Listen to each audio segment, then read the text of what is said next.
Previously on Trail Trash Garage. Seriously, go watch the previous episodes.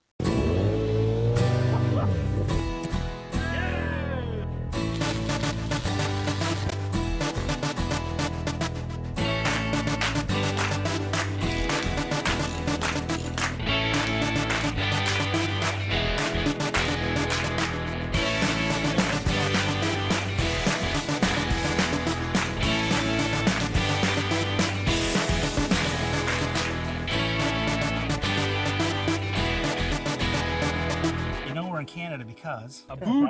A boot. Sorry. Hey, welcome back to Trail Trash Garage. Today we're working on the 1500 project. Replace the radio. So, one second. So, here we've got the old radio. Guess it fit in like this. And here we've got the new radio. So, we have a big blank space in the fairing where this puppy went. And this goes here, which is why this is shaped this way. So basically like this. Okay. So that goes on there like that. And this is the new radio. So this is gonna go in here. We're gonna use that.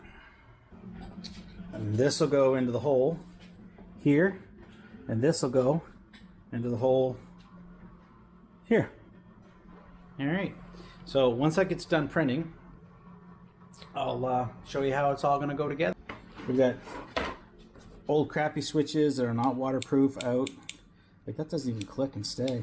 Anyway, these are a little on the big side, but waterproof switches. Plus, holy crap, this is heavy.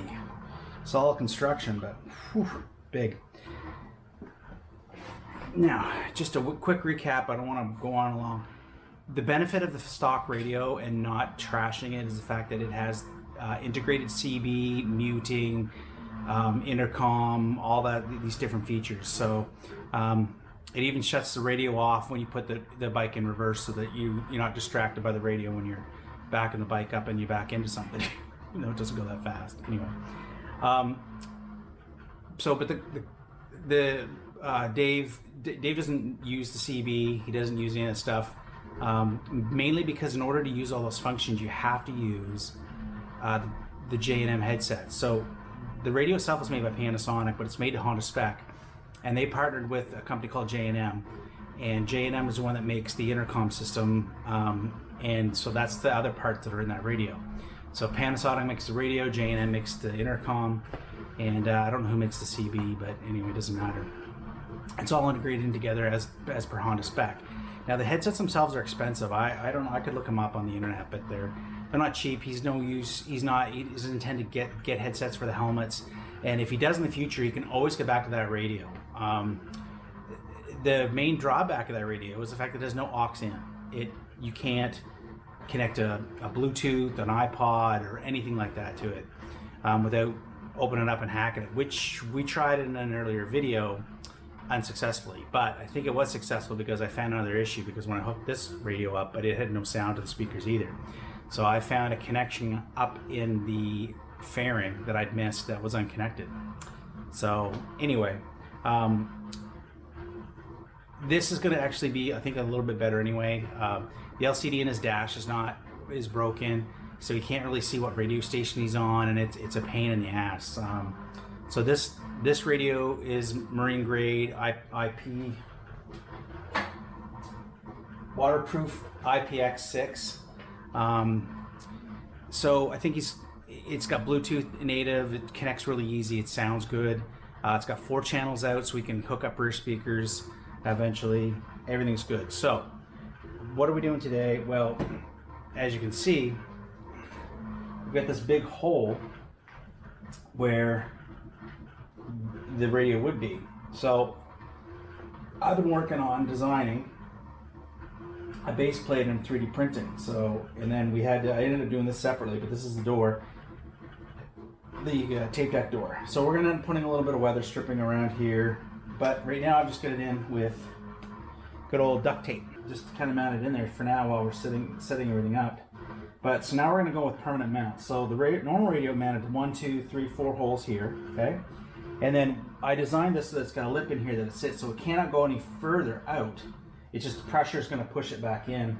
So what we're going to do is we're going to add supports here. Boom, boom, boom. And I don't know if they're going to clear the frame rails inside and stuff, so we're just going to print probably a lower and an upper in draft mode, and we'll see if they're going to work. And yeah, then we'll have that, and then we'll take this out. We'll skim coat it with a little body fill just to cover in some imperfections here, and probably paint it with graphite or some darker. I don't think I want to go black because this isn't black, but I could go black. I don't know, we'll see. I printed the door in black just so it would match this closer, but we might just go with anyway, we'll see what color we paint it. I don't know. Anyway, come on over to the computer here. I'm going to set this down. I'm working on just a quick little keychain, Deadpool, cool. So, if we look here, take a picture, you're importing the picture as a canvas to paint or to, you know, model on top of, and then you have to calibrate it. So you take a few measurements on here and you set the calibration, and then the whole picture should be in frame. Now it's very hard to get a picture. As you can see, the symmetry is not 100% perfect because the picture was taken at just a tiny slight angle. So there is some margin for error here, which is why we're just printing a draft just to make sure it works and make sure we clear some of the moldings here and clear the frame rails once this piece goes back on the bike. So if we take away the canvas, that leaves us with an upper and a lower mount. And just by measuring the distance, now these aren't going to be supporting a ton of weight. They really just got to kind of, you know, keep the thing in place. So we're doing it out of the same material that we print most of our stuff in, PTEG. It's got pretty good impact resistance and whatnot. And just to save on my black, we're using a silver. But none of it is going to be seen anyway. So I got a couple silver rolls and a red roll and a transparent roll, which might be cool to play with. But anyway, I'm just trying to spread my printing out among those things. So I'm only printing black when I absolutely need to be black. So we're going to see what this works. And when those get printed, I'll bring you back and show you if they're going to work. And then what we'll do is once we come over to the slicer, we'll do a mirror copy, and so it'll flip it for the other side, and it'll just print a mirror, direct mirror of that and you can just do that with features over here on the side, which you guys can't see, but anyway. Okay. So that's it for Fusion 360 and Kira, which is the slicer I use, and I'll bring you back when we get this printed and show you how we made it. Hey, so I don't have video footage of basically wrapping up this project, so we're just going to do a little talk over on some JPEGs that I've got. Now, you will see this stuff, this project functioning in a later video. I just wanted to do this to kind of wrap up this specific video on this specific project. So looking through the JPEGs here, or the pictures, you can see this is a snap of the expanded final design in Fusion 360 for the trim piece. And what we have from left to right is the trim panel. Obviously this is upside down. Behind it you have a trim piece that bolts onto that, and that pinches the backside of the bezel, or the radio, the original radio surround. And along with the little feet that I show you briefly in the video part, the tail end of the video part of this video, they bolt in there as well, and that keeps everything in place and mounts them fairly strongly. And then on the far right is a door. I guess this is basically just a filler where the cassette tape door would go, and that's where that is. And that gets glued on to the main trim piece. Second picture is unpainted version. It's all mounted up, and you can see those 4 screws in the 4 corners of the trim that goes through to those little feet that I was designing in the video portion of this video, that mounts this on the back side of the trim piece, that whole trim section that goes around the handlebars and whatnot. Here is a close up of basically of how it looks all painted. So there was a little bit of body filler that kind of cleaned up the layer lines of the 3D print.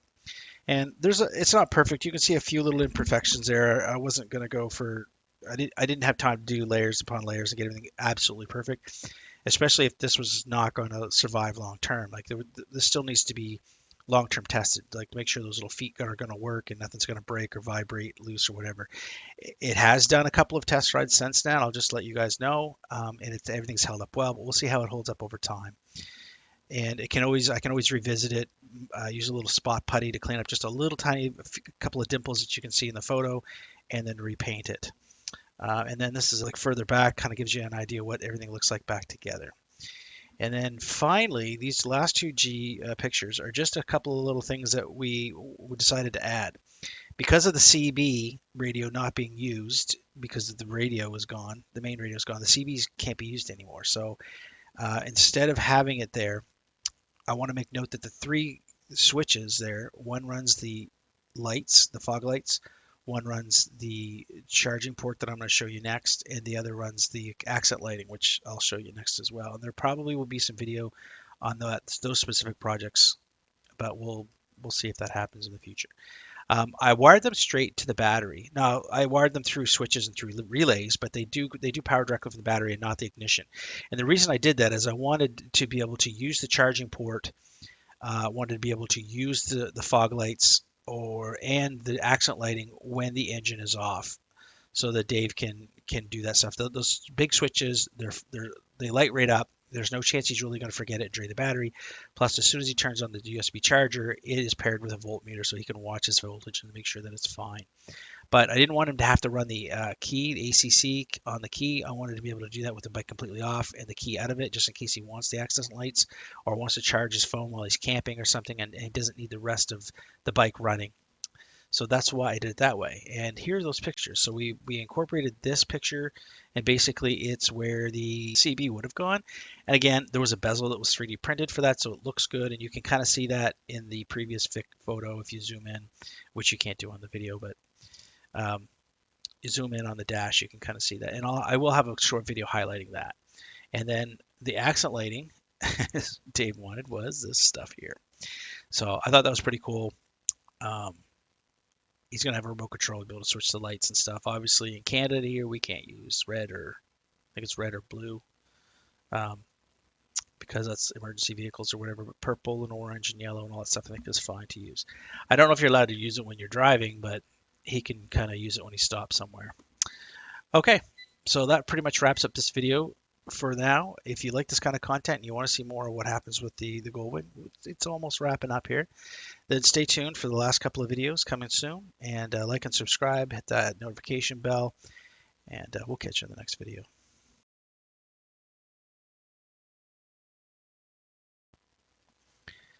Because of YouTube copyright laws, you can't hear some real music, so you gotta listen to my voice. Blah, blah, blah, blah, blah, blah, blah. YouTube, you suck. I mean, obviously, if somebody's gonna listen to this, they're gonna want to go check out that song. It's free advertising for them and not for you. I don't know what the rule is. La la la la la la la la la la la la la la la la la la la. YouTube, you suck. But it's dumb. Anyway, enough of me. Back to the show. I know we're in Canada because A boot. Not a boot. Sorry.